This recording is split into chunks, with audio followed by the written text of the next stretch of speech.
Hello students, आज हम topic ले रहे हैं वो है वॉल्वॉक्स। इससे पहले जो वीडियो हमने देखा था उसमें हमने लिया था ग्रीन एल्गी के जनरल कैरेक्टर। अब आपके सिलेबस में जो जो मेंबर मेंशन है हरे शैवाल, ग्रीन एल्गी, क्लोरोफाइसी के, वो हम एक एक करके लेंगे। तो पढ़ने का तरीका वही रहेगा कि इसका सबसे पहले क्लासिफिकेशन, फिर इसके जनरल कैरेक्टर और फिर इसके अंदर रिप्रोडक्शन और कुछ स्पेशल चीज़ है।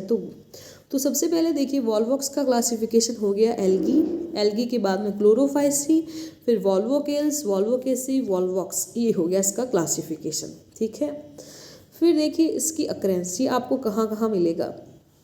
वॉल्वॉक्स जो है यह मोटाइल सिनोबिया शैवालों में मिलता है, यानी वॉल्वॉक्स जो होती है उसका थैलस एक सिनोबिया है। वॉल्वॉक्स की लगभग 20 जातियाँ पाई जाती है। लगभग सभी जातियाँ जो है वो फ्रेश वाटर में मिलती है। फ्रेश वाटर में आपको लैंटिक और लॉटिक दोनों में मिलेगा। गोल गोल बॉल्स के रूप में ये मिलता है। भारत में इसकी 5 जातियाँ मिलती है, Volvox globator, Volvox aureus, Volvox prolificus and Volvox africanus. फिर उसके बाद में देखिए इसकी स्ट्रक्चर। वॉल्वॉक्स जो है उसका थैलस एक सिनोबिया है। सिनोबिया का मतलब क्या होता है? ऐसी कॉलोनी जिसके अंदर सेल कोशिकाओं की संख्या निश्चित होती है, उसके अंदर शेप फिक्स होती है, उसके अंदर पोलैरिटी पाई जाती है कि सिनोबिया का एंटीरियर पार्ट कौन सा है, पोस्टीरियर पार्ट कौन सा है। इसके अंदर जो कोशिकाएं होती है, आप ये मान लीजिए क्लेमाइडोमोनास की बहुत सारी कोशिकाएं आपस में मिल गई तो वॉल्वॉक्स बनाती है। तो क्लेमाइडोमोनास की जैसी स्ट्रक्चर होती है वैसे ही स्ट्रक्चर वॉल्वॉक्स की होती है। इसमें जो जितनी भी कोशिकाएं हैं वो एक कॉमन जिलेटिनस मैट्रिक्स में रहती हैं। प्रत्येक सिनोबिया एक गोल और अंडाकार खोखली संरचना होती है। सेंटर से आप देखेंगे तो खोखली होती है। सारी की सारी जो कोशिकाएं हैं इसके अंदर कॉलोनी की वो पेरिफ्री पर होती है। आप ऐसा समझ लीजिए कि फुटबॉल की बॉल है जो सेंटर से खोखली है और उसकी पेरिफ्री पर क्या है, सारी की सारी कोशिकाएं व्यवस्थित हैं।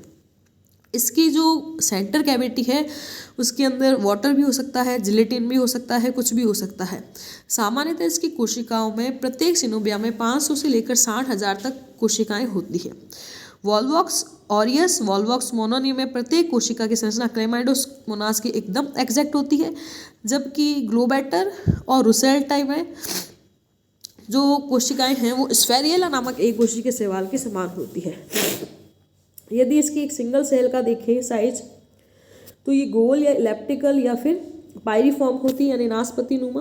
कोशिका की सेल स्ट्रक्चर या सेल ऑर्गेनाइजेशन देखें तो यूकैरियोटिक प्रकार का होता है, यानी आपको सभी cell organelle, double membrane bounded cell organelle, nucleus, ये सारे वेल डेवलप्ड मिलेंगे। इसका जो एंटीरियर पार्ट है वो पेपिलेट होता है, यानी कि वो नुकीला होता है। Protoplast, plasma membrane, cytoplasm, nucleus, chloroplast, contractile vacuole, eye spot और फ्लैजिला पाई जाती है। प्लाज्मा मेम्ब्रेन के बाहर आपको सेल वॉल मिलेगी, फिर सेल वॉल के बाद में आपको सेल मेम्ब्रेन मिलेगी। ये देखिए सिंगल सेल की यदि अपन देखें तो यहाँ पे देखिए इन्होंने 2 सेल बना रखी है। ये 2 कोशिकाएं हैं, ये वाली, इसके अंदर ये दोनों आपस में जुड़ी हुई है। ये पूरी की पूरी एक सिनोबिया है, ये भी एक सिनोबिया है। तो ये देखिए जैसे फुटबॉल की बॉल या वॉलीबॉल होती है उसके ऊपर है, सेंटर वाला पार्ट खाली रहेगा। सिंगल सेल की स्ट्रक्चर देखिए तो देखिए क्लेमाइडोमोनास की जैसी है। ये पेपिलेट है, यानी कि न्यूक्लिया सिरा है, आगे 2 फ्लैजिला है, यहाँ पे ये क्लोरोप्लास्ट है। ये सारा इसका सिंगल सेल का स्ट्रक्चर है। तो आप देख सकते हैं colonial envelope, apical papilla, blepharoplast, contractile vacuole, nucleus, chloroplast जो हमने लेबलिंग की हुई है वो।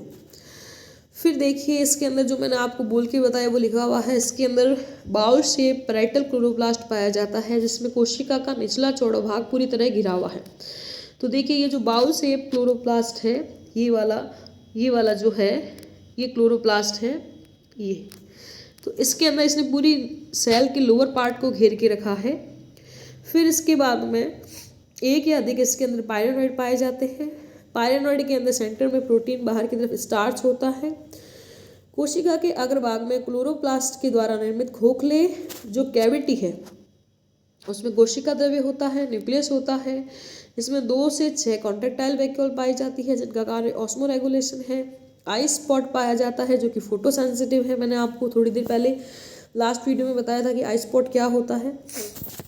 ये देखिए आप सिंगल सेल का डायग्राम देख सकते हैं। ये जो है स्ट्रक्चर जो आपको बाउल शेप दिख रही है यहाँ से लेके पूरी यहाँ तक, ये क्या है, ये क्लोरोप्लास्ट है।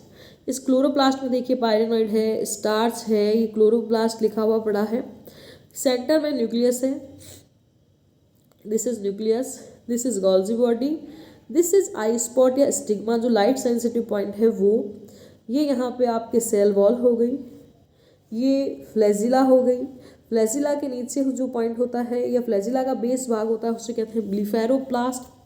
तो ये सिंगल सेल की स्ट्रक्चर। फिर देखिए ये आई स्पॉट की स्ट्रक्चर है। आई स्पॉट या जो स्टिग्मा है उसके अंदर दो भाग होते हैं, एक होता है बाइकॉन्वेक्स लेंस और एक होता है पिगमेंटेड प्लेट। ये पिगमेंटेड प्लेट है और ऊपर वाला भाग लेंस है। फिर देखिए इसके अंदर जो सिनोबिया है, प्रत्येक कोशिका एक इकाई के रूप में कार्य करती है। यानी कि सिनोबिया के अंदर ये मान लीजिए 1000 कोशिकाएं हैं, तो प्रत्येक कोशिका का अपना काम है, उसको दूसरी कोशिका पर वो डिपेंडेंट नहीं है। तो प्रत्येक कोशिका एक इकाई के रूप में कार्य करती है। बायोलॉजिकल फॉर्म में देखें तो प्रत्येक कोशिका स्वतंत्र सिनोबिया की एक सामान्य जिलेटिनी आवरण में रहती है। संलग्न कोशिकाओं की जिलेटिनी प्रत्येक यानी कि कॉमन होती है, वो तो ठीक है। अधिकांश स्पीसीज के अंदर जो पास वाली कोशिकाएं हैं वो साइटोप्लाज्मिक स्ट्रैंड के द्वारा आपस में जुड़ी रहती है। ये इम्पॉर्टेंट है।